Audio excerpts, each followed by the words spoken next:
Drag is an art form. Drag is expressing gender through clothes, makeup, and performance art. Drag is something that is freeing and a positive outlet for people, not only as the performers, but the viewers.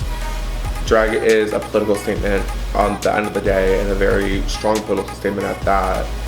But drag is something that I view as something positive in the world that needs to be done so other people can feel that positivity too. Drag is 100% an art form. It has little to no boundaries. In fact, it pretty much has no boundaries.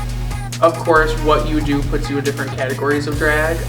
We have our lovely drag kings, we have drag queens, I even say our go-go boys and our male entertainers are 100% part of the drag family, because at the end of the day, it's an art form that allows us to give us a voice. So when we go up on stage, it's a persona. Yes, it's a persona of ourselves, more exaggerated, but it's not us. It's somebody who we wish we could be on a daily basis, maybe sometimes, but it's our escape from the day-to-day life. I come from a really, really big drag family, and to me, drag is female impersonation. It's also the entertainment of it.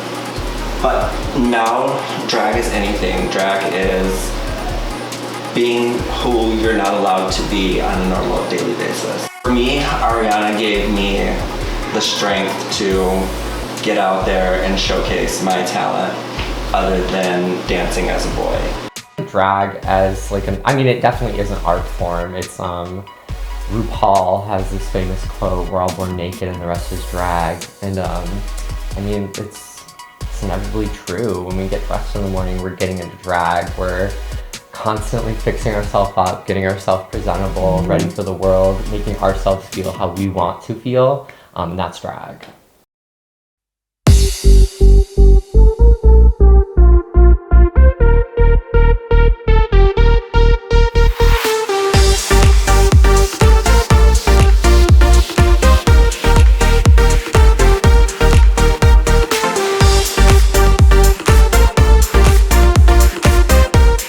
Hi, my name is Jonathan McGee. Stage name is Belladonna Mars.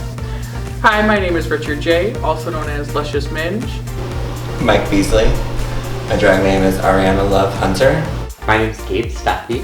My drag name is Natty Apple.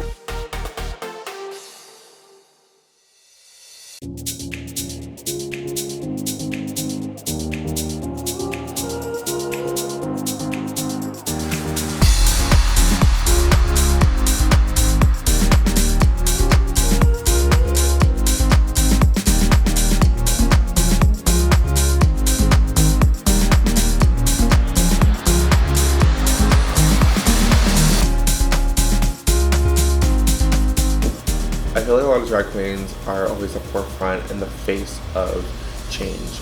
I feel like a lot of us are always put in the front of the pride parades because we represent something happy, we represent something free. So I feel like for young queer kids, it's always nice to see somebody happy, doing what they love, expressing who they are, so that they can do the same. Drag is 100% the forefront of the queer community. It is a career that is dominated by queer people and is becoming more celebrated for being part of the queer community and what we do, whether it's people in or out of the community.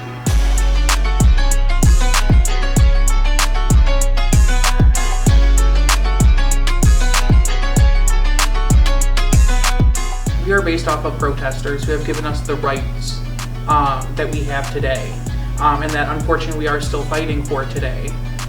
If it wasn't for Black trans performers in Stonewall or in the 50s when they were doing the Lavender Scare, a lot of those focus on the trans members who performed and then the lesbians, but there were drag queens throughout that time. So if it wasn't for drag queens, trans women, people of color, we would not have what we have today.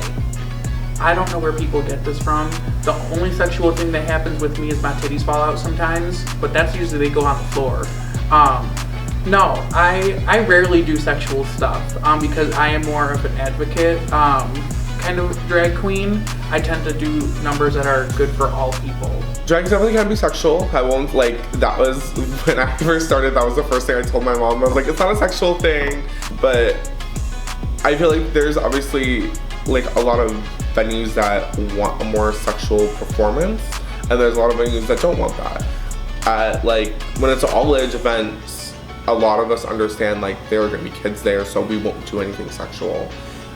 But in certain events, where it's a nightclub where it's 18 up, you're gonna expect that. I feel like it's not sexualized. You can be sexy, but women are sexy, and men are sexy, and we're adults, and we're doing it at a business that is for us. We have to remember drag is fighting for gay rights, against homophobia, and all of the rights of the people in their community. So I think we do it so we can, it's an extra middle finger to the homophobes who say stuff to us, because we don't care.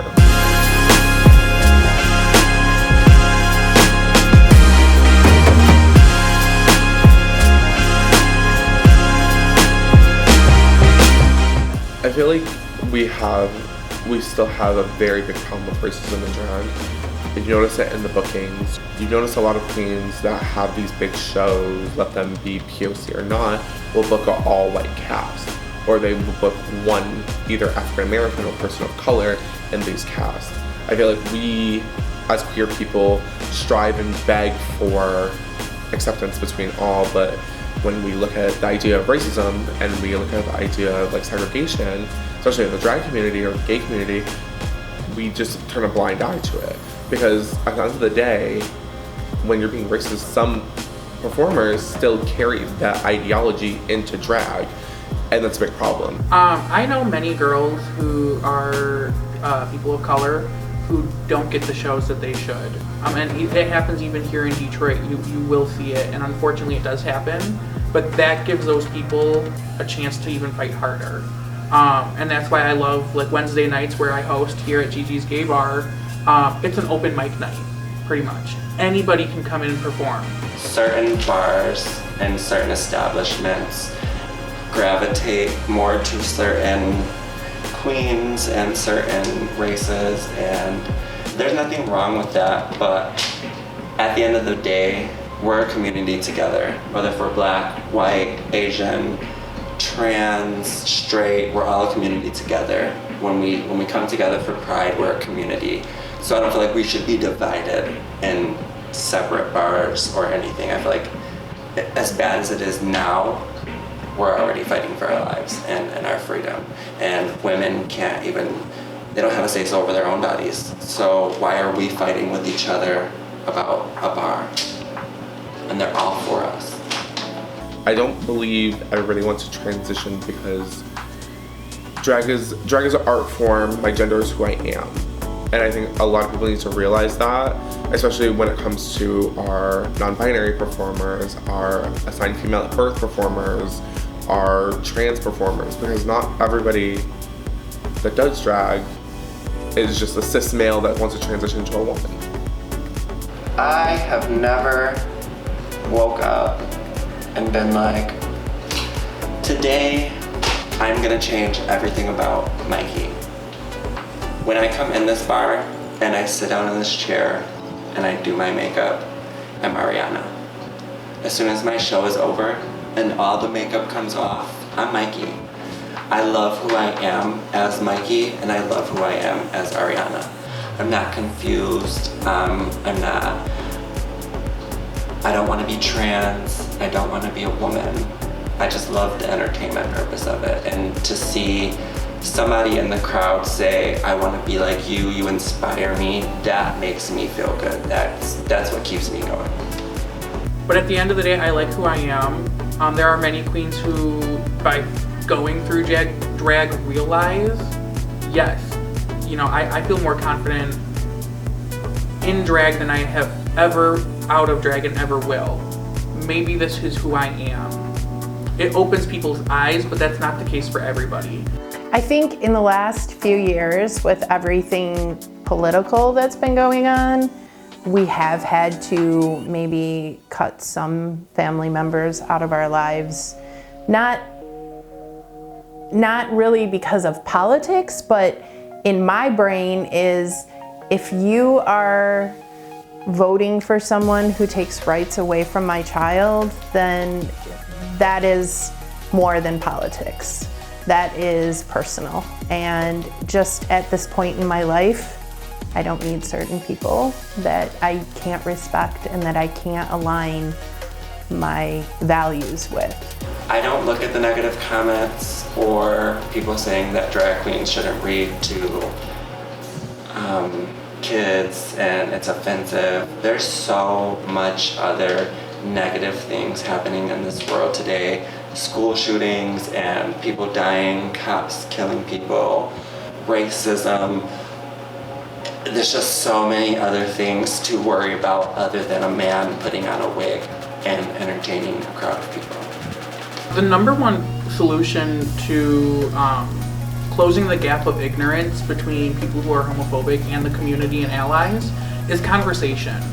I'm a huge advocate for conversation. If we don't have the conversations that are needed, nothing is going to get done. Nobody's going to get educated on what they need to be educated on. One of the first things that I think we should do to normalize drag and just the queer community period is have more characters and TV shows where we're painted in a good light. Like anything being normalized, like with drag, the more you see it, the more it becomes more normal to people. With like RuPaul's, all the shows that are out about drag now. I think with like drag bingo, and now there's, you know, drag story time at bookstores. So I think it's becoming more of a normalization. I sort of feel like that's what we're trying to do now with the drag brunches and the bingos and like reading to their kids. We're trying to show them that we're not bad people. Some accept it, some don't.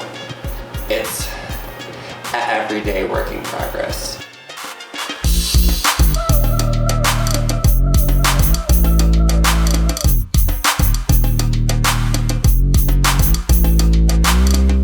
Drag means the world to me, to be honest. I mean, it's changed my life since I've started. Like I said, in and out of drag, my confidence has gone through the roof since I've started. But it really just means a voice and a place to escape from what's going on in the world. Yes, I like to use it as a protest or an activism eye catcher. But at the end of the day, coming to the bar and hosting a show, I don't have to worry about anything out of the four walls that we're in. So to the people who are just in the community, I know it's something we all struggle with. It's life, it's society. We all just got to work on loving one another. Because even within our community, there are biases that make it harder on other people than it is for others. We all just got to work on each other, and I mean, you've always got somebody in your corner. Especially to the young people who want to start doing drag, it's going to take time. You're going to get beaten down. I'm still getting beaten down at times. I mean, I've only been performing for a year. But you got to get back up and you just got to continue on because good things will come eventually. Drag, for me, it makes me feel like I'm whole, you know? So that sounds very cliche and very like dramatic. But like growing up, there's always like that missing part of me. And I think that's like where I kind of like very, very few times I expressed myself in that way. And like it was just coming to realize that there was a piece of me that I was missing. And that was just very much this Natty Apple, you know, just my feminine side, my urge to get my hair done, my nails done. So to me, I mean, it just completes me as a person. And again, just going back to like my performing roots, like that's me. My advice to you is do not give up. It gets greater later. No matter how much time you put into it, you're never gonna get bad. You're always gonna continue to get greater as you go. Each time you get on that stage is gonna be a better performance. Don't give up. growing up, it was definitely difficult. We had a very open household, and I wanted it that way, where my kids could come to me and talk to me about anything. But I just, would keep a calm face and talk to them about it. But I always wanted them to be able to come to me and be honest and feel like no matter what, you were always going to be loved and accepted for whoever you are.